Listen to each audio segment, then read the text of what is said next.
పైన కేసులు పెడుతున్నారు, రౌడీ షీట్లు తెలుస్తున్నారు, అన్ని రకాలుగా ప్రజలను వేధించే కార్యక్రమం చేస్తున్నారు, అన్ని రకాలుగా ఈ నియోజకవర్గంలో దోపిడీ చేసే కార్యక్రమం చేస్తున్నారు తప్ప మరొకటి కాదు అనే విషయాన్ని ఈరోజు గమనించాలి. ఈ రాష్ట్రంలో ఎవరు ప్రతిపక్షంలో ఉన్న నాయకులైనా అధికార పక్షంలో ఉన్న నాయకులైనా తన సొంత బలాన్ని, ప్రజాబలాన్ని, పార్టీ బలాన్ని, కార్యకర్తల బలాన్ని, నాయకుల బలాన్ని నమ్ముకొని రాజకీయం చేస్తుంటే పుంగనూరు నియోజకవర్గంలో మాత్రం పెద్దిరెడ్డి రామచంద్రారెడ్డి గారు తన పార్టీ మీద, నాయకుల మీద, ప్రజల మీద నమ్మకం లేక పోలీసులను అడ్డం పెట్టుకొని రాజకీయం చేసే కార్యక్రమం చేస్తున్నారు తప్ప మరొకటి కాదనే విషయాన్ని ఈరోజు ప్రజలందరూ కూడా గుర్తించాలి. తన మీద, తన పార్టీ మీద, తన పార్టీ బలం మీద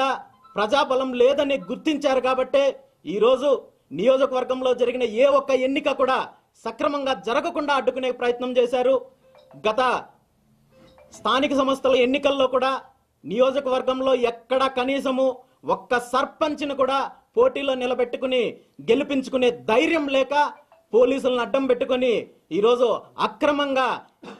సర్పంచ్ ఎన్నికల్లో కావచ్చు, ఎంపీటీసీ కావచ్చు, జడ్పీటీసీ కావచ్చు, పూర్తిగా అక్రమంగా ఎన్నిక చేసే కార్యక్రమము పెద్దిరెడ్డి రామచంద్రారెడ్డి చేశారు. అదేవిధంగా గత 5 సంవత్సరాల నుండి పుంగనూరు నియోజకవర్గంలో చేసిన